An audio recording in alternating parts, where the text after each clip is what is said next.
Greetings. This is Astrology 201, the blueprints of life, Saturn and the lunar nodes, and I'm your host Seth Roback. We are going to discuss an introduction to the blueprints of life, Saturn placements by sign and house, an introduction to the Saturn return, the three phases of life separated by two Saturn returns, the first Saturn return, the second Saturn return, lunar north and south nodes, the significance of the lunar nodes, and lunar node placements by sign and house. Introduction to the blueprints of life. As the farthest and slowest moving planet visible to the naked eye, Saturn marks the passage of time throughout your life. Looking at Saturn's sign and house placements, you can identify your lifetime's ambition, whether it's in your career or personal life. The Saturn return divides your life into phases that mark turning points in your progress.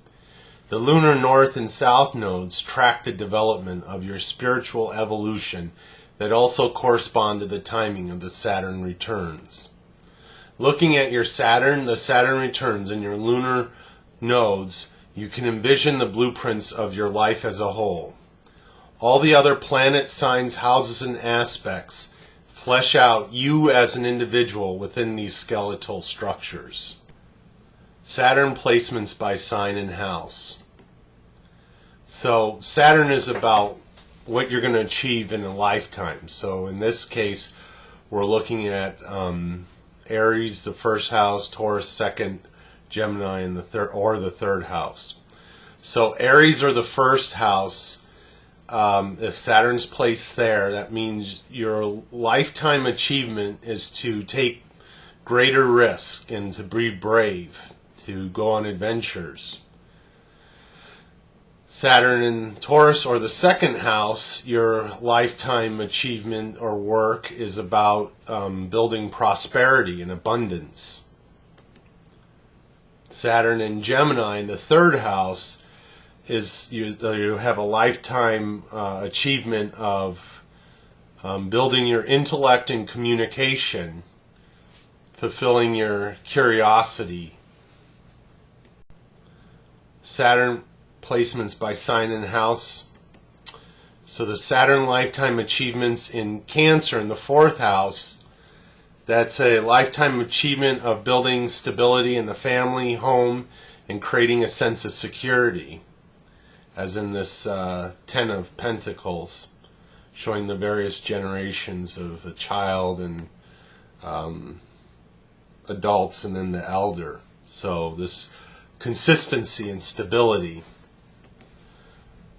If it's in Leo, in the fifth house, ruling children, then that's going to be the emphasis of your achievements will be on your children, as well as self-expression, achieving recognition for your creativity, that sort of thing.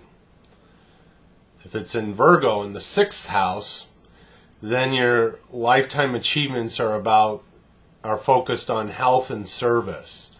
So creating a sense of well-being. Saturn placement by sign and house.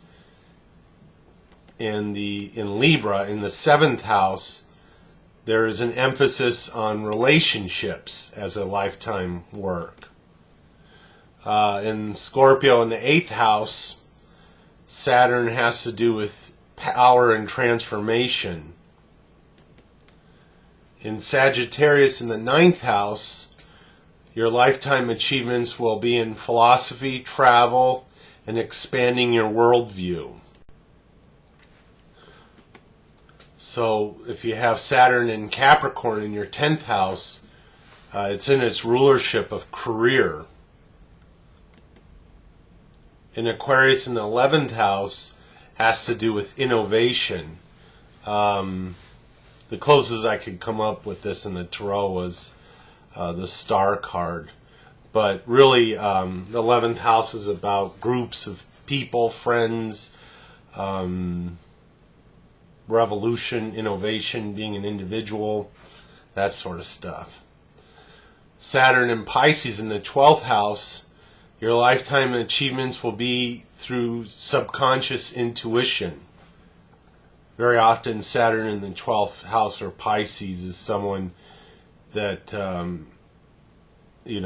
Hermit card would also apply here as well. Someone who goes off on retreat a lot and does meditation, spiritual practices, that sort of thing. Okay, so let's look at the Saturn return. A Saturn return is when a Saturn completes an orbit of the zodiac and returns to its position at the time of your birth. So Saturn is just, that's moving pretty fast. But in actuality, the Saturn return occurs every 27 to 29 years, about the length of a generation. So Saturn is a generation marker. A typical person's lifespan has 2 Saturn returns. I think the average lifespan is 80 now. So within 80 years, you're going to have 2 Saturn returns. And this is separating their lives into 3 phases of study, application, and mastery of your life lessons. Okay, so let's look at the 3 phases of life separated by the 2 Saturn returns.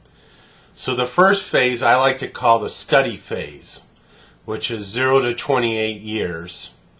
And that's a time where you're getting your education, exploring your possibilities in life.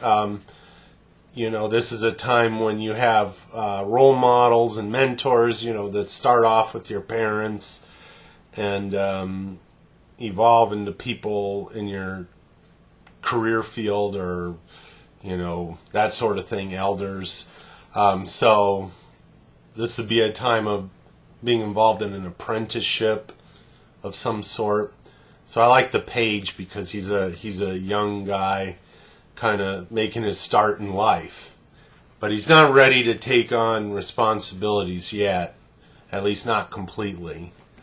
So then the next phase I call the application phase, and that's 28 to 56 years, and that's where you really put down your roots. That's where you really do your life's work. Up to this point, you've been in kind of a study phase, a learning phase. I mean, in your life you're always learning, but now you're learning a lot through your experiences. And this is a time when people build up, are able to focus more on career, home, and family.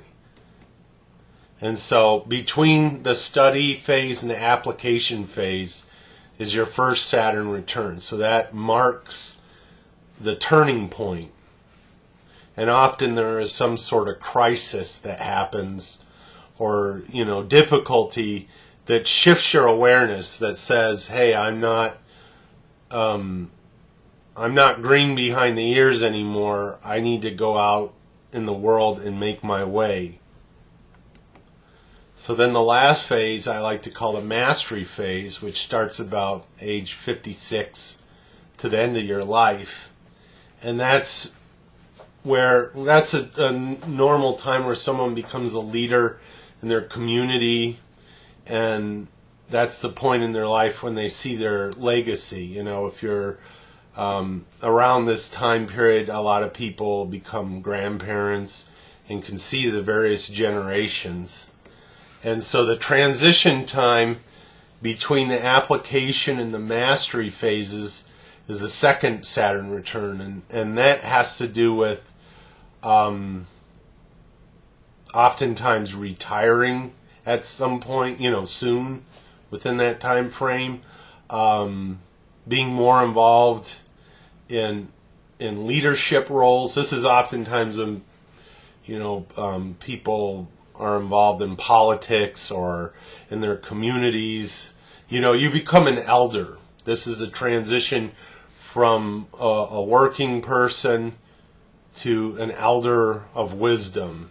And it's not that everybody follows these phases, but this is what naturally occurs in those phases. So, if you're trying to put roots down in your study phase or your mastery phase, it's a lot harder. The study phase, you're not really ready to do commitment. Oftentimes, during their first Saturn return, people will change jobs. They might have invested in one career but decide to switch to another. So oftentimes during that time period, people will lose their job and be forced to go into another career path. It's also a time during the first Saturn return when a lot of divorces happen. But it's also a common time for marriage to happen during the first Saturn return. I know when I had my first Saturn return, I didn't have a solid career field, but during that time I got into computer technology and computer networking, and so I've been in that career field ever since. So that was a turning point for me. Anyways, let's look at the first Saturn return. I don't mean to get ahead of myself here. So that's what happens between the study phase and the application phase. So the first Saturn return represents a rite of passage from youth to adulthood. I know in indigenous societies, it happens much sooner, and in the Jewish tradition, you have the bar mitzvah around age 13, where you are considered an adult, but really you're not 100% ready to handle all the responsibilities of life at that age. You're still your brain's still developing, you're still growing physically. So I like to say that your study and early development phase ends at your first Saturn return, and that's where you're faced with some of the burdens of carrying your own weight, of being self-reliant, and that takes you into your application phase where you play a role in society. So up until the first Saturn return is a study and exploration phase. Usually the challenges in a chart are more pronounced up until the first Saturn return. You're likely to use the behavior patterns of your South Node, which we'll discuss later. Those are the behavior patterns you're trying to shed yourself of, and suffer more from the negative qualities of your heart aspects.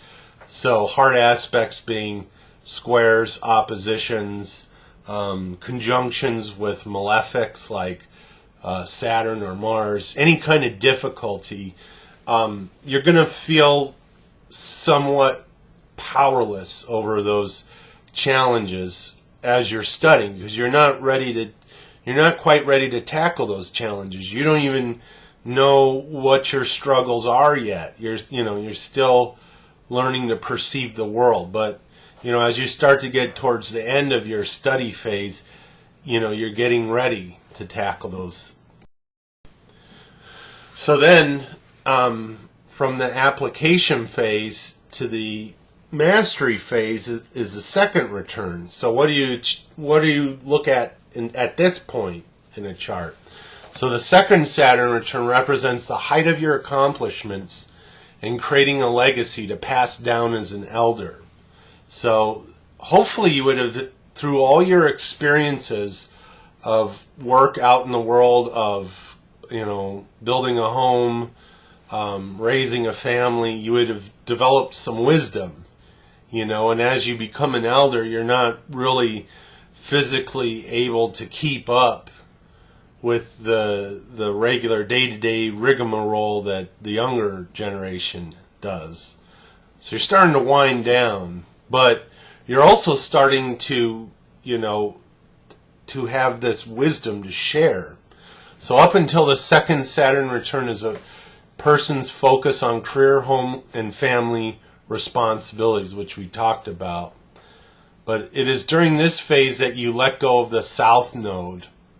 So during your application phase, when we talk about South Node and North Node, you're letting go of past behavior patterns and moving towards your more productive North Node behavior, which is who you're to become, what you're to learn in life, which we'll talk about later. So throughout the application phase, you gain mastery over hard aspects to reveal their strengths. So now the difficulties you faced, develop into passion, into accomplishments, achievements. Mars, Saturn, which are known for causing a lot of difficulty and struggle, turn into your strengths now, because those difficulties build up your character strength. You learn to turn lemons into lemonade, sort of thing. So now we're going to discuss the lunar north and south nodes. What are they? I'm sure if you've talked with astrologers at some point, you've probably heard about them. So let's look at the sun's latitude to the earth changes as the earth orbits the sun. But, pretending that the earth's in the center here, it looks like the sun is going around the earth. This is called the ecliptic. The moon's latitude to the earth changes as it orbits the earth, which is otherwise known as the lunar declination. So, just as the earth tilts and moves around the sun, and it's not a perfect even plane, that's called the ecliptic. But the moon, as it goes around the earth, is also not on a level plane and oscillates from above the equator to below the equator. So it moves up and down as it orbits. So the moon's latitude to the earth changes as it orbits the earth, which is otherwise known as the declination, which shows the angle that the moon is from the earth. So where the moon's latitude and sun's latitude intersects is called a lunar node. So you see in those two paths of the sun and the moon, where they intersect, that's where the nodes are. So where the moon ascends, that means where it moves from below the equator to above the equator, and crosses over the ecliptic. That is called the north node, or the ascending node. I don't know that it necessarily points north, but that's just what it's called. Where the moon descends, where it moves from above the equator to below the equator, is the south node. Well, that makes sense because the moon is going up into the northern hemisphere above the equator, and in the south node it's moving towards the southern, below the southern equator. So that's the south node. So I like to think of the lunar nodes as kind of, because it involves the path of, the earth and the sun, as well as the moon and the earth. It's kind of a fusion of the symbolism of moon and sun, which is yin and yang energy. So the north and south nodes are always opposite from each other on the zodiac, as you saw in the previous diagram. So in this case, it's in Aquarius and Leo, which are on the opposite sides. Also the opposite houses as well.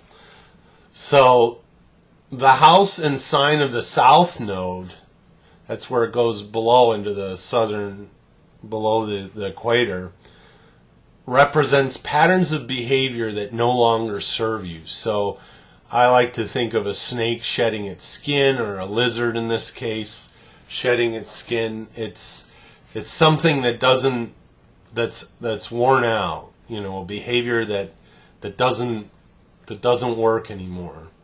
And if you believe in reincarnation, it refers to past lifetimes of experience that you've already mastered. So you can, you no longer need to develop those characteristics. So the house and sign of the North Node reveals new patterns of behavior that teach you important life lessons. So that's, who you're to become, which is like the new skin underneath. So in the following 12 slides are descriptions of the lunar north and south nodes moving through the zodiac signs and houses.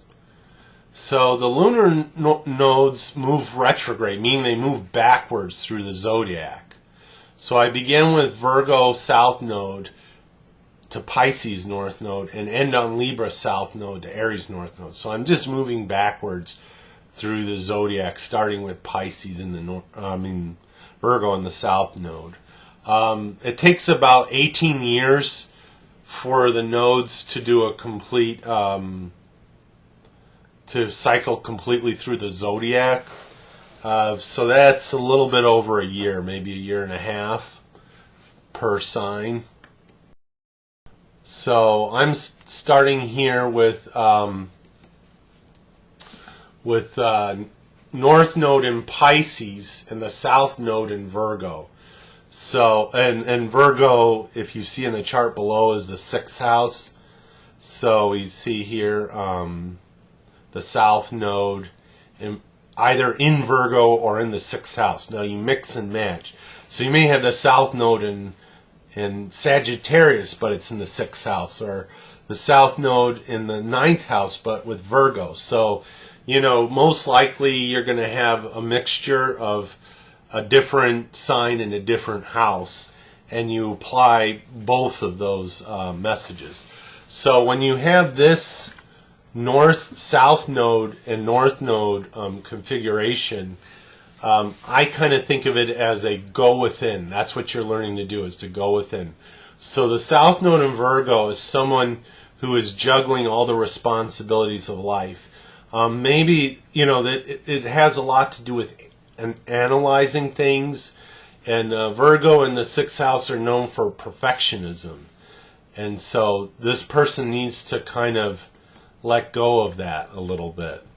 And when you go to the North Node in Pisces in the 12th house, you're going within. You're learning to let go of all the little details and seeking something greater, besides all the surface struggles of life. This is in this life you're supposed to explore what's inside of you, explore mysticism, the cosmos, your imagination, your subconscious. You're developing your intuition. So you're going more into the right brain of intuition and moving away from your left brain of analyzing everything to death, that kind of thing. So now we look at the South Node in Leo, or the 5th house, which is the Tower card. I kind of is because the 5th house in Leo oftentimes have to do with ego. This is what I have, by the way, and that Tower card is always kind of a reminder to me. So what you're doing is you're moving away from the South Node in the 5th house, or Leo, which has a lot to do with your self-expression, your ego, your identity, romance, children, but mainly things that give you a sense of self-realization. So you're moving away from that and more going towards the 11th house and Aquarius, which has to do with being more of a team player, and also being more innovative. Instead of trying to impress everyone by molding your behavior to what they want, you think of the future and create the new innovations, the new technology, the new trends that inspire other people. So you're going more from being the center of attention to being a contributor in a more social network environment.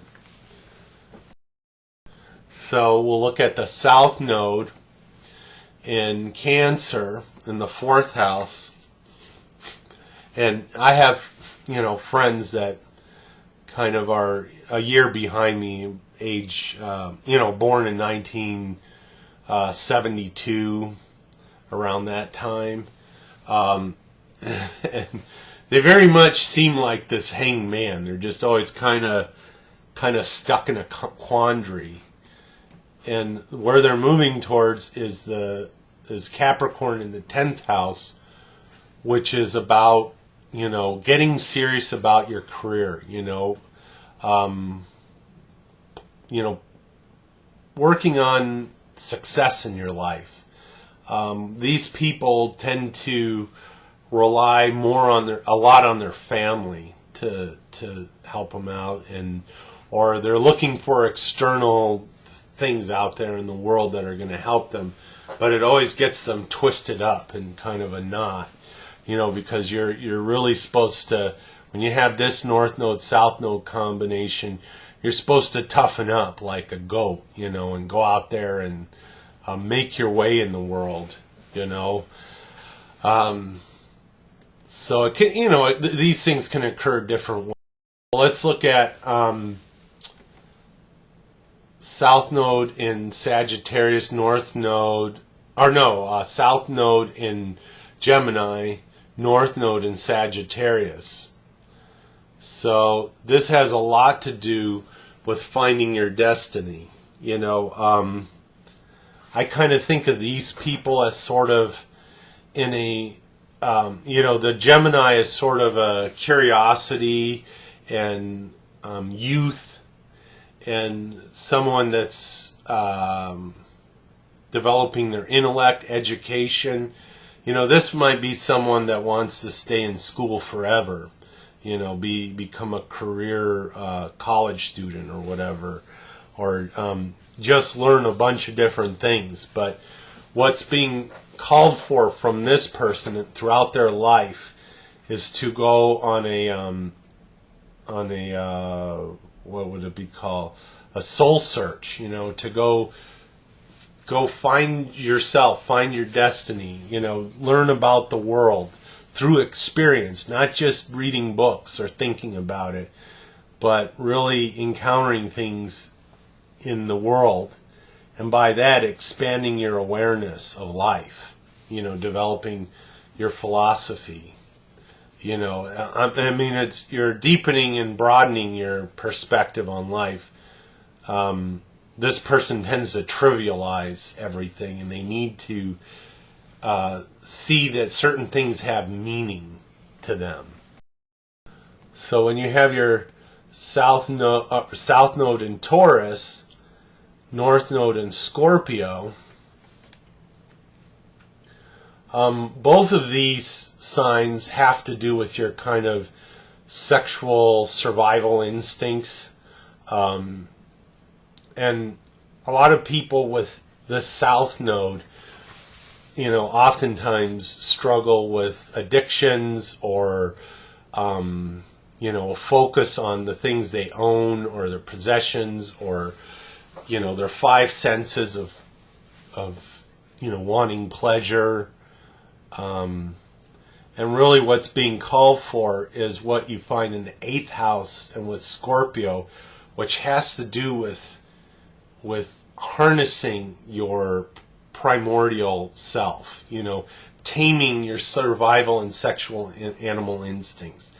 These people are learning to let go of their possessions because their possessions are possessing them, and be more, how could I say, more, identify more with their inner power and their strength rather than what they own.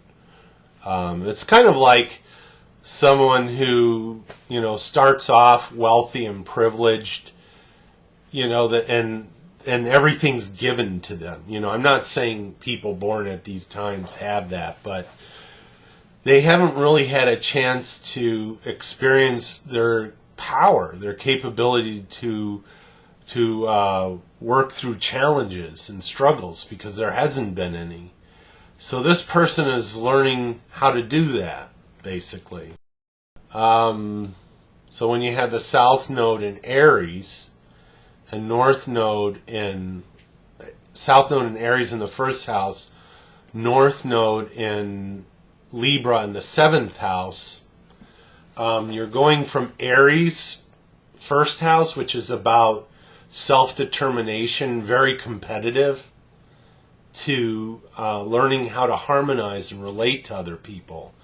So as you see, this guy on the left kind of looks like a bully, sort of, but in the end he's alone, and so I'm not saying these people are all bullies, but they're learning less to focus on what their autonomy and what they can do, and more develop their skills in cooperation and relationships, and seeing how, two people, the sum of two is greater than the individuals separately. So, what you can accomplish in a partnership.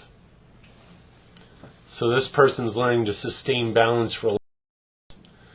So now with the South Node in Pisces and the North Node in Virgo, this is someone that oftentimes may feel trapped by their subconscious. You look at this person to the left, they're kind of waking up from a dream, there might be a nightmare, maybe they're sad about something. Something's going on psychologically. And I don't know why I picked the Hangman for this North Node as a 6th house or Virgo. I think it's that this person is learning to deal with the day-to-day struggles. So they're less caught up in their mind and their subconscious, and more dealing with being forced to deal with the day-to-day realities. Also being forced to be healthy, to fix things. The Hangman is a guy that's kind of stuck here. But because he's stuck, it forces him to untangle himself. And I think that's what I see as Virgo being really good at. They're really good at analyzing the details and how to fix problems, how to solve problems. So feeling less paralyzed or helpless or hopeless, and really going out there and doing something about it. Also, a lot of times people with this South Node, North Node struggle with escapism. They don't want to deal with day-to-day reality. So, there is a danger with addiction to drugs or whatever, things that help a person to escape. And really, if they find they solve just one problem at a time, that they gain momentum and develop confidence and their ability to deal with the world. So now let's look at the South Node in Aquarius and the North Node in Leo in the 5th house. And so this is oftentimes a person that that doesn't totally see their potential. They're very, Aquarius is, and people in the 11th that focus on the 11th house can sometimes see themselves as not fitting in. I mean, it's funny because they're, both of those signs are about civilization and social networks and innovation. But this person can sometimes feel like they're, better than other people, that other people are more primitive or, have less to offer, are more pedestrian. Because this is a person that has a lot of ideas, and sometimes those ideas aren't accepted. But what they're learning to do is to believe in those ideas and to manifest those things, just like creating a child. they have to be raised and nurtured and brought up, and you have to deal with all the trials and tribulations that they go through, when you raise a child. So it's sort of believing in your creation, in your creativity, as opposed to just, calling it sour grapes and just, saying no one's good enough for my ideas or my creativity.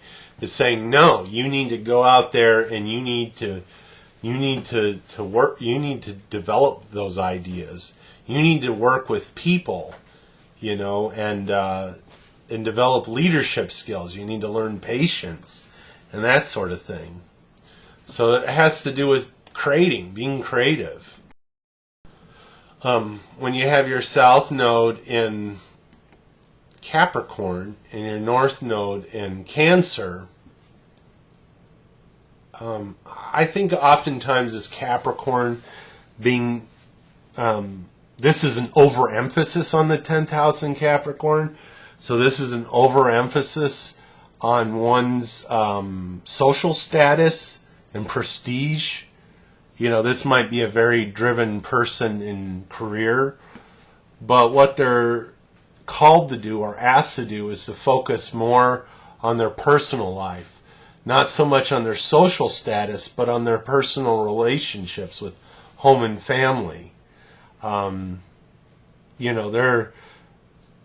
They're maybe shouldn't work as much, not focus on, I see this guy to the left with all this money. It's not that he really, wants to buy things with that money. He just wants to hold on to it. So he has power, it's more about power than about the enjoyment of wealth. So I see this as a typical, Charles Dickens Christmas story. Maybe this person is a little bit of a Scrooge and needs to be more emotional and intimate and generous, not clinging to that power so much, but sharing the wealth with others.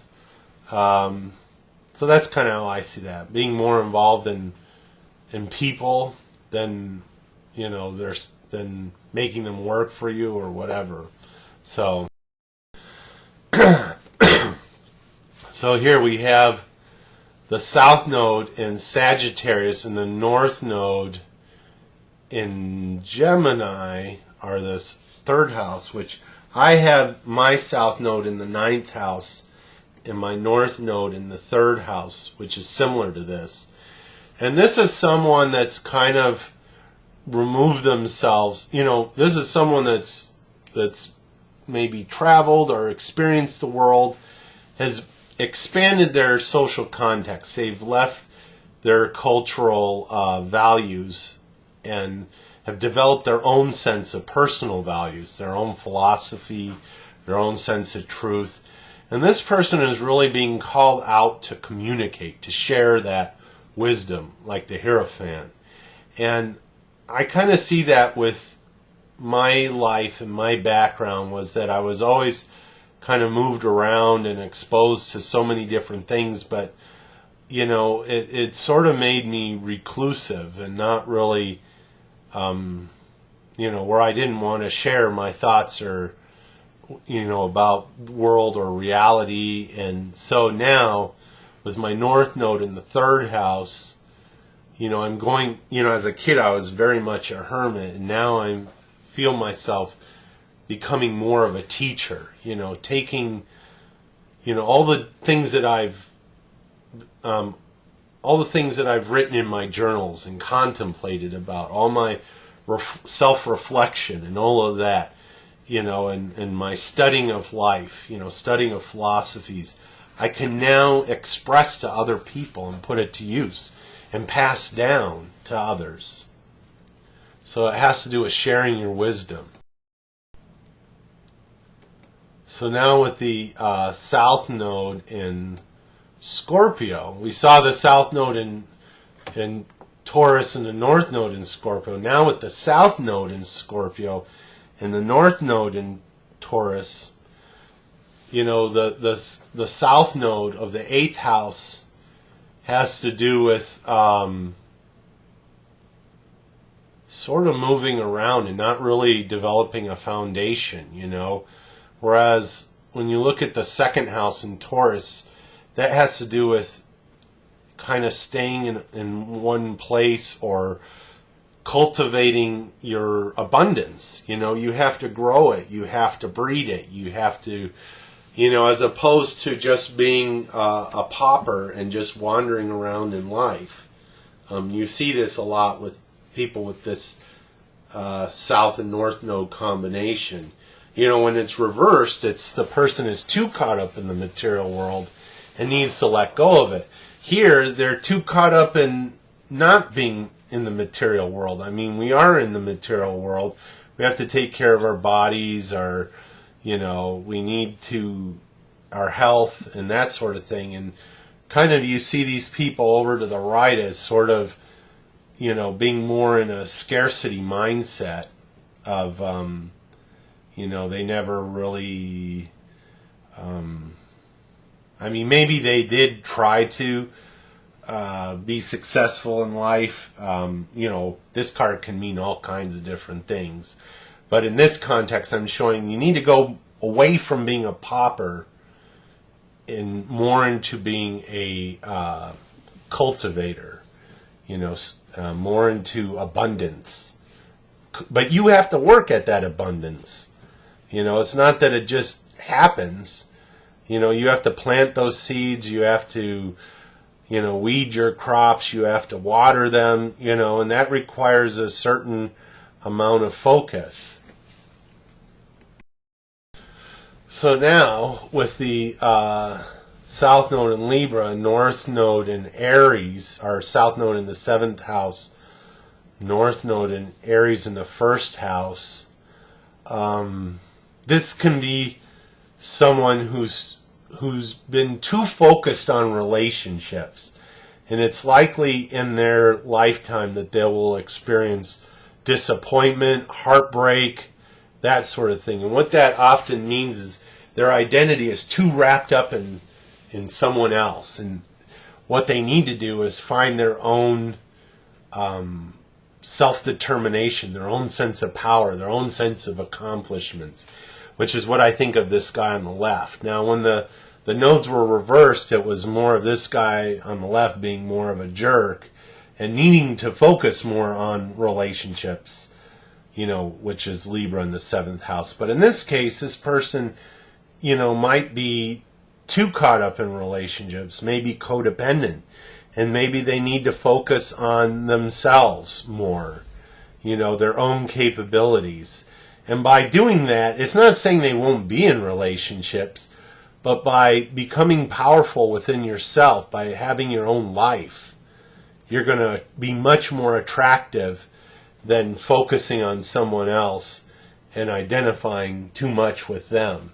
So, so basically we've gone through all the different North Node, South Node combinations, and you get a sense of what they are. Of course, you can read about them on the web and in countless books, but that gives you a taste. And, these were what I came up with the North and South Nodes. They aren't fixed. You got to look at a person's chart as a whole to see how these really play out, These are just examples of how I would think the South Node and North Node combination will work. But, really you have to use your intuition and look at all the other aspects of a chart. So here are my final thoughts. The Lunar North and South Node identify your significant lessons and challenges that give depth and meaning to your life. So it's really a transformation from one state of mind to the other. So your 2 Saturn returns divide your life into 3 phases of study, application, and mastery with these lessons. Up until your first Saturn return, you struggle with the South Node and your hard aspects. So, when you're young, it's hard for you to see exactly what you're to become. You're kind of have your identity or who you think you are, And it really takes time to figure out what your life lesson is, what your true potential. I mean, you get hints of it at various times, but it really helps after your first Saturn return. And also the difficulties you face as a younger person are much larger than when you're older.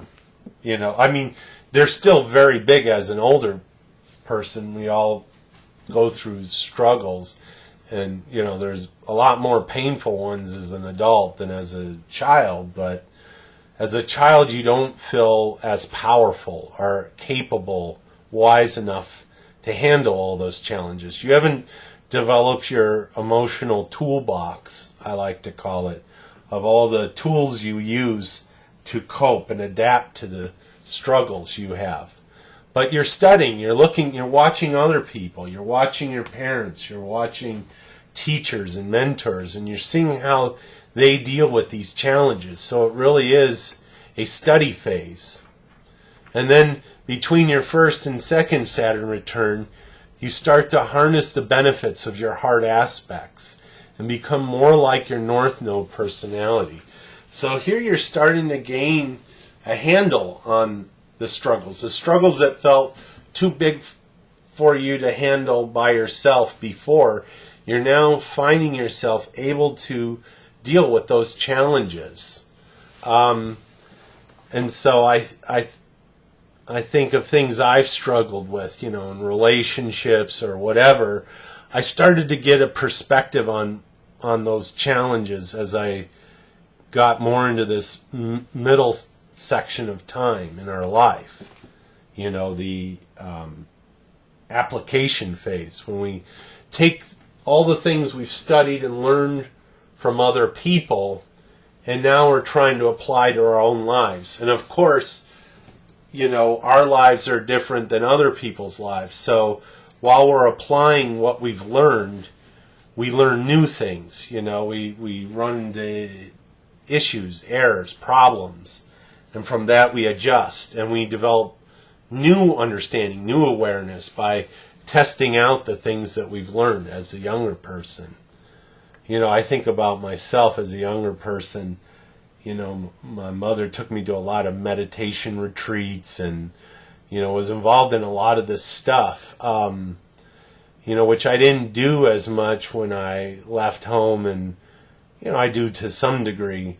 But, I took a lot of those lessons that I learned from different spiritual teachers, and just in my day-to-day life of just trying to survive, of having a home, a family, and a career, I really see how those lessons apply to my day-to-day life. So after your second Saturn return, which I haven't gotten to yet, you have mastered your life lessons. I don't know that you've learned everything, but there's always new things to learn. But the biggest things at this time are more, at this time you can look back at your life and see the things you've learned, the things you've accomplished, the things you had to learn on your own, and now you have a whole range of experiences to draw upon in your life, and you can pass that down to other people. You are now the elder, the mentor. This is oftentimes when people become a leader, where they delegate responsibilities to other people. I think of the old model of apprenticeship, journeyman, and master craftsman. That those are the different phases, and the apprentice phase is in the early phase of study, where you work under someone and you model what they do, and then you become a journeyman, where you've learned the basics of a craft. Now you journey from town to town and use that trade, develop it, and then later become a master craftsman, join a guild of some sort, and now you provide leadership for the journeymen and for the apprentices that are underneath you. So That's kind of your elder phase. But everybody's life is different, and the accomplishments that you achieve may not be visible. They may not be out in the world. They may be a spiritual or emotional understanding that happens within you. Our life isn't measured by our social prominence or our social status or our achievements out in the public. There's most of our achievements are invisible. They're inside of us. States of awareness, things we've learned about, and loving other people and caring for other people. And that's something you learn, in a family or in a home environment, or you may, be a monastic and, go off and, meditate or study spirituality on your own, in which case, your life's work is about learning those things, so I think of someone like the Dalai Lama or Thich Nhat Hanh or some spiritual teacher, when they reach the elder phase, now they're the great teacher that passes on this wisdom to the younger generation.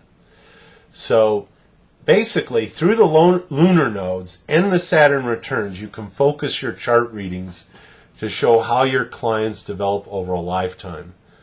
So, that's the tricky thing when you're doing a chart reading, is to figure out, well, there's all this information, but how do I put it all together? What does it all mean? Am I just talking about the person's uniqueness and their personality? And I like to focus from more of a self-realization, lifetime of development sort of focus on the chart, which looks at your life as a whole. This is what you're out to accomplish. And so, when we look at all the other parts of the chart, your typology, your sun, moon, rising, your planets, the aspects, and all that other stuff, that fills in the details of the blueprint that's established through your life's work and through your life's lessons. And so I kind of use that as the main focus.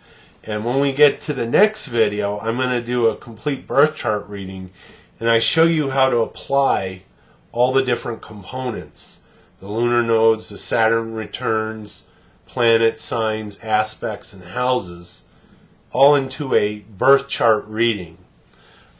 So you'll see, from where, the progression that I go through with a client, and